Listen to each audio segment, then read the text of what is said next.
Captain Raynor Hale looked out of the cracked window of his small starship. Smoke was rising from the engine. Warning lights blinked red.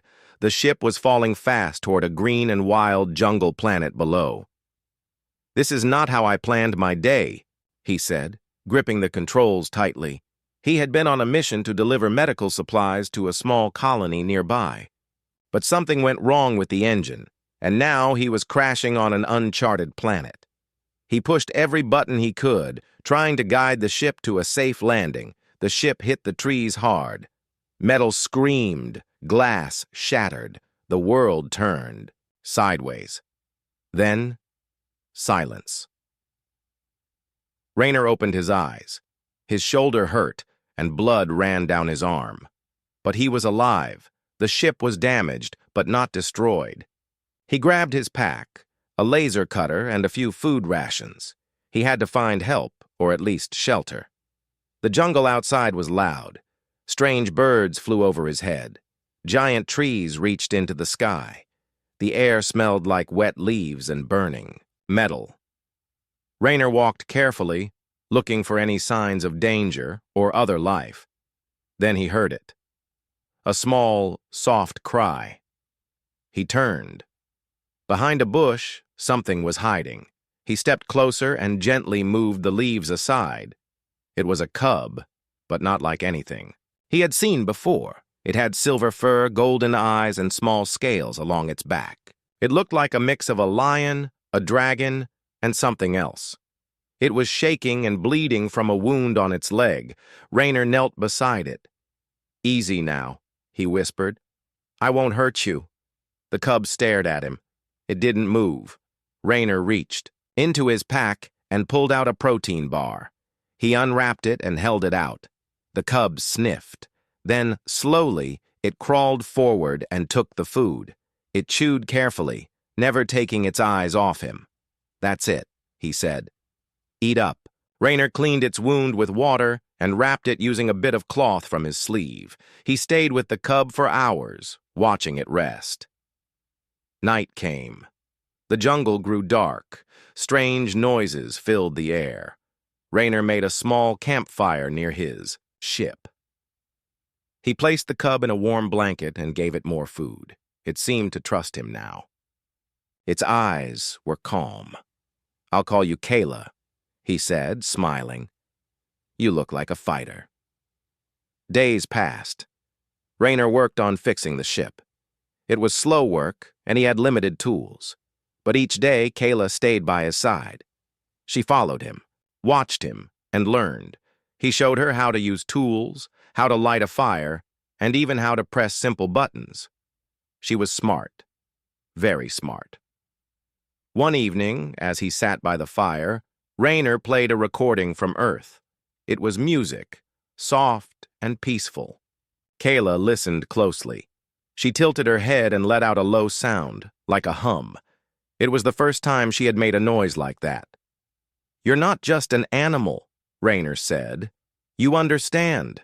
Soon, the jungle changed.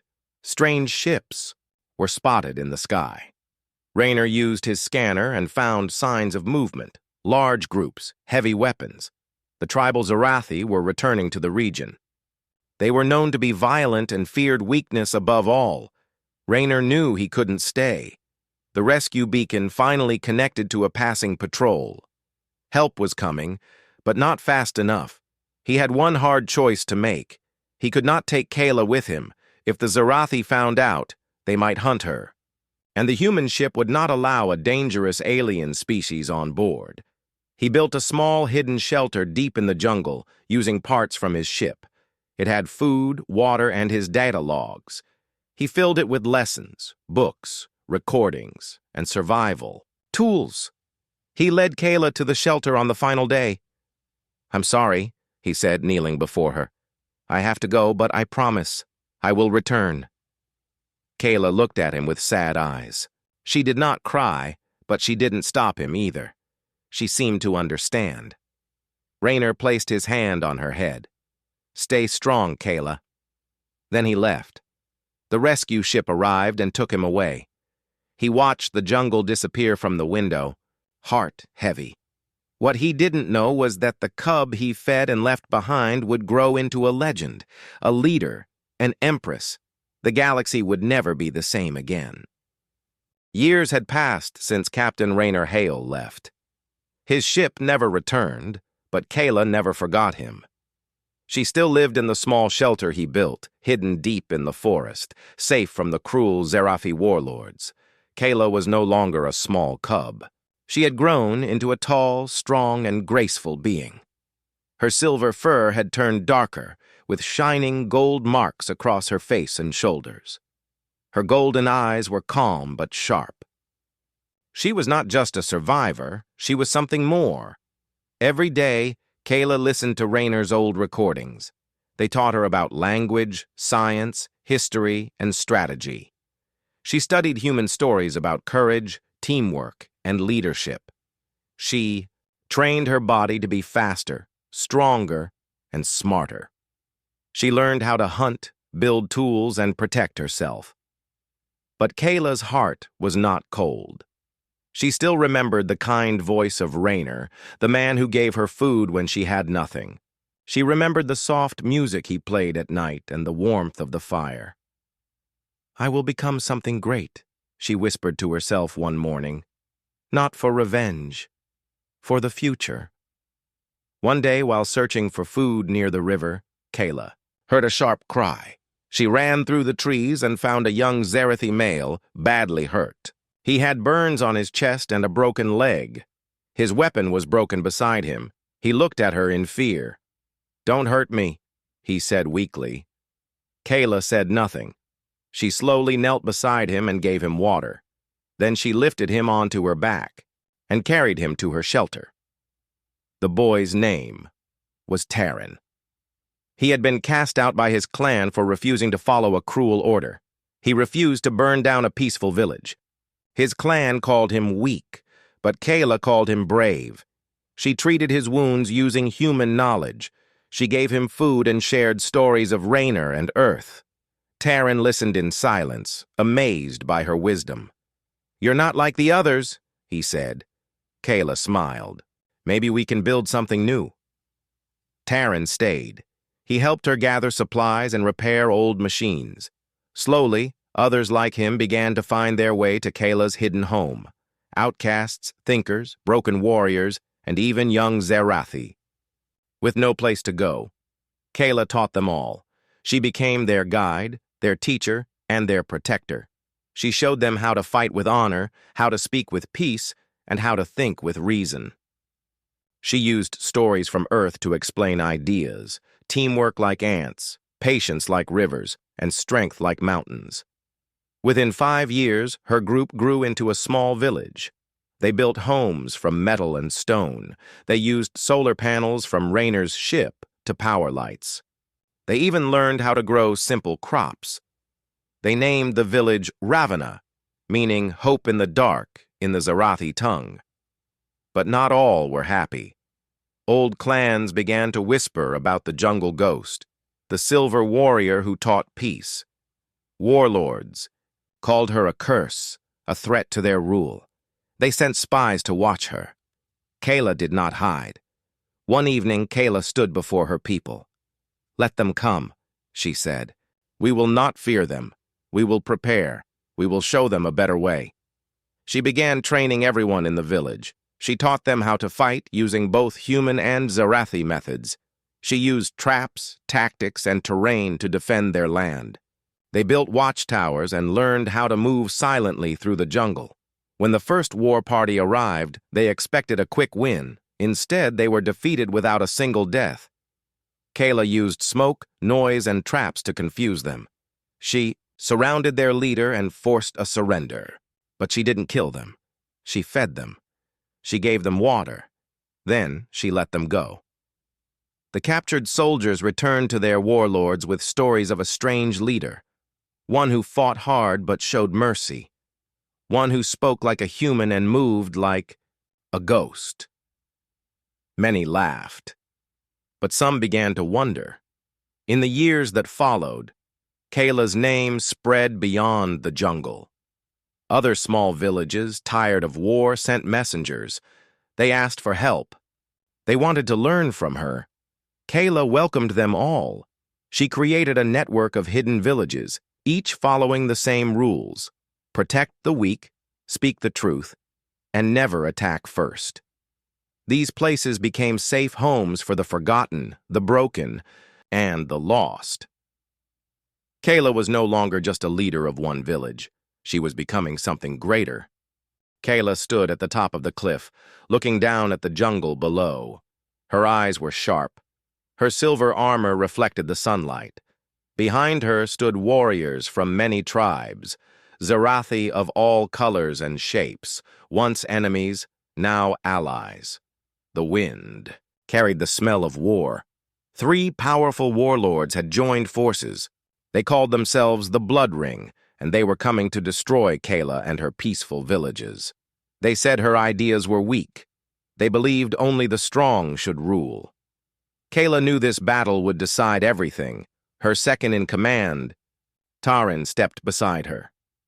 "Their army is 5 times bigger than ours," he said. "They are not afraid."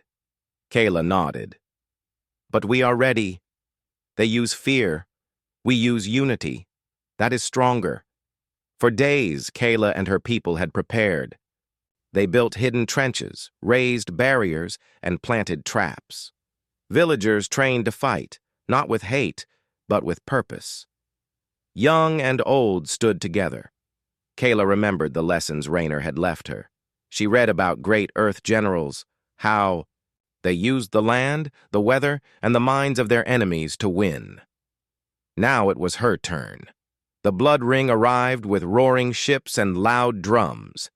Their warriors marched with sharp blades and red banners. They expected a quick battle. But Kayla had a plan. As the warlords moved in, her people fell back, slowly, step by step, leading the enemy deeper into the jungle. Then it began. Hidden. Traps exploded, blocking paths and breaking groups apart. Fires lit up behind them, cutting off retreat. Giant nets dropped from trees, catching soldiers. Mud pits swallowed machines. Kayla moved like a shadow through the trees, striking from behind and vanishing before anyone could see her. Her warriors never shouted. They moved silently, using signals and light flashes to speak. The enemy grew, confused. They shouted orders, but no one could hear. The jungle was loud with smoke and chaos. After 2 days of fighting, the warlords realized something. They were not winning. They had numbers, but Kayla had control. That night, one of the warlords, Jorak the Red, stood near his campfire. His army was tired and low on supplies. He looked into the darkness. Suddenly, Kayla stepped out from the trees, alone. No weapon in hand. Jorak raised his sword. "You dare come here?" Kayla looked at him calmly. "You have lost, Jorak. You just don't see it yet." He laughed. "We still outnumber you." Kayla said nothing. She whistled softly. Then, to Jorak's shock, dozens of his own soldiers walked out of the shadows and stood beside Kayla. They had left him. "We came to fight for honor," one said. "She fights for peace. That is true strength." Jorak dropped his sword. The next morning, the other 2 warlords surrendered. Their armies were tired, hungry, and filled with doubt. They had seen something new in Kayla's people, something powerful. Kayla stood before the captured warlords. "I do not want your thrones," she said. "I want your minds to change." The warlords were silent. She looked at them one by one. "We can keep fighting forever, or we can build something better." They agreed. It was not easy. Some still hated her. Others feared her ideas. But slowly, Kayla began to lead a new council. Not by force, but by respect. She did not wear a crown. She did not sit on a throne. She sat among the people. She listened. She guided. News of her victory spread across the stars. Other planets heard about the Silver Warrior who united tribes without using fear. Some sent messengers. Some sent spies. Some sent ships to watch her. But Kayla stayed calm. She built schools in the villages. She taught young ones about both Zarathi and human ways. She opened roads between lands that once hated each other. Her people began calling her by a new name, Mother Kayla. To them, she was not just a leader. She was hope. She was future. And still, she remembered Raynor. At night, she would listen to his old music and watch his holograms. One message he left played in her mind again and again. You are more than what they say. You are what you choose to become. Kayla had chosen. And now, the galaxy had started to notice. The stars shone bright in the deep black sky as the small human patrol ship slowly approached the jungle planet. It was called the Artemis. Inside, the crew was tense. They had received strange signals from this world, signals unlike any they had seen before. On the bridge stood Commander Raynor Hale. His hair was gray now, his face lined with years of hard work and regret. He had spent 2 decades searching for signs of the cub he once saved. "Commander," said a young officer, "the signals are getting stronger. It looks like a large settlement." Raynor nodded slowly. His heart beat faster. Could it really be her? After all this time? The ship landed gently near the edge of a great jungle. The air smelled fresh and alive. Raynor stepped out, wearing simple clothes and a calm smile. He carried an old bag, the one he had left behind so many years ago. The jungle was quieter than he remembered. Birds sang softly, and the trees swayed gently in the wind. Suddenly, from the shadows, a tall figure stepped forward. Kayla. She was even more impressive than he had imagined. Her silver fur gleamed under the sunlight, and golden eyes met his with calm confidence. Her armor was elegant but strong.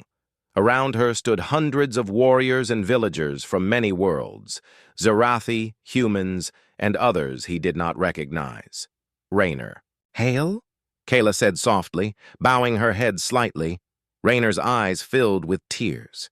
"Kayla, you've grown." She smiled, but there was no need for words. Their hearts understood each other. Kayla led him to the village, now a city of metal and stone, built with care and wisdom. She showed him schools where children learned human and Zarathi languages, libraries full of stories from many worlds, and farms growing food for thousands. "We call this place Ravenna," she said proudly. "It means hope in the dark." Raynor listened as Kayla explained how she had grown from a lost cub to the leader of many tribes, and now the head of an alliance called the Thousand Worlds. "We have peace here," Kayla said. "But not all want it." Raynor nodded. "I feared that. Human governments have heard about your rise. They are cautious. Some call you a threat." Kayla's eyes darkened for a moment. "I do not want war. I want to finish what you started." That night, around a campfire under the stars, Raynor and Kayla talked for hours. She told him about the lessons she learned, how human kindness and Zarathi strength could build a new way. "You taught me to feed the weak," she said. "That is why I am here." Raynor smiled. "And I see you fed more than just the body. You feed hope." The next day, human diplomats arrived in sleek ships. They wore formal uniforms and carried official papers. They came to offer talks, some friendly, some cautious. Kayla met them with grace. She spoke of peace, unity, and respect. She told them of the hidden villages that once lived in fear, but now thrived under her protection. But not all diplomats agreed. Some whispered in secret meetings that Kayla was growing too strong, that her empire of 1,000 worlds might challenge human power. Raynor warned Kayla. "You must be careful. Not everyone will see you as a leader. Some want control, not peace." Kayla nodded. "Then we must show them a future worth trusting." Suddenly, during a formal gathering, alarms sounded. An old Zarathi warlord, jealous of Kayla's power, had sent assassins to attack Raynor. Kayla acted fast. She jumped between the attackers and Raynor, fighting with speed and strength no one expected. Her warriors arrived quickly and captured the attackers. Kayla stood tall before the crowd. "This is what happens when old hate rules," she said. "We cannot live like this anymore." Her voice was strong but calm. "I offer a new way, not through fear but through trust." The galaxy watched closely. Planets began to send envoys to Ravenna. Some brought gifts, others brought questions. But more and more joined Kayla's alliance. Raynor looked at Kayla and felt hope for the first time in years. The cub he once fed had grown into an empress, not by force, but by kindness and courage. The great hall was filled with people from many worlds. Bright banners flew from high walls. Flags of Zarathi tribes mixed with symbols from human planets. The air was full of hope and tension. Kayla stood at the center, dressed in shining armor that told stories of both Earth and Zarathi strength. Her golden eyes looked out over the crowd. She was no longer the lost cub in the jungle. She was the Empress of 1,000 worlds. The room was silent as she began to speak. "We have come far," Kayla said, "from broken villages to cities of light, from fear to trust, from war to peace." Her voice was calm but strong. "But the old wounds still hurt. Some still want to fight. Some still want to control. Some still want to rule by fear." The crowd murmured. Kayla raised her hand. "I do not want to force peace. I want to build it together, with trust, respect, and hope." Suddenly a loud noise broke the silence. Chaos erupted. An old Zarathi warlord, known as Goreth the Fierce, stood up. His eyes burned with anger. "You betray our people! You bring human weakness to our proud tribes!" He drew a blade and rushed toward Raynor Hale, who sat quietly at the side, now an honored guest. Kayla acted faster than anyone. She stepped between Goreth and Raynor. Her voice was a sharp command. "Stop!" Goreth paused, shocked by her calm power. Kayla did not lower her guard. She spoke to the crowd. "This is the last fight we will ever have." Her warriors closed around Goreth, holding him without harm. She looked deep into his eyes. "Your anger is strong, but so is the future we can build."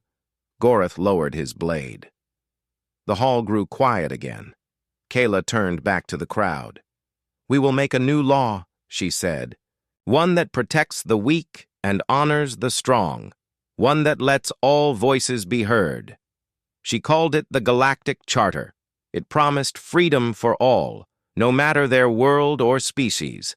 It promised fairness, justice, and peace. Her words spread across many planets. Some leaders accepted the charter. They sent ambassadors to Ravenna, the city she had built. Others refused. They saw Kayla as a threat to their power. They prepared for war. Kayla knew the challenge ahead, but she believed in her people. She believed in the idea that had started with a human feeding a lost cub in a jungle, the cub who became an empress. In the months that followed, Kayla traveled between worlds. She spoke to kings and councils, soldiers and farmers. She showed them what peace could look like. She did not force them to join. She invited them. Slowly, more worlds joined her cause. The 1,000 worlds grew. But Kayla stood alone in one way. She carried the weight of their hopes and fears. She carried the memories of the jungle and the promise of a new future. One evening, as the twin suns set over Ravenna, Kayla stood on a balcony overlooking the city. Raynor joined her. He smiled gently. "You have changed the galaxy." Kayla looked up at the stars. "I only followed your kindness." Raynor put a hand on her shoulder. "You have done more than I ever dreamed." Kayla nodded. "The future is ours to build." They stood together, two souls connected by hope and courage. The story of the cub who was fed by a human had become legend, a legend of strength born from kindness, a legend that would shine in the stars forever.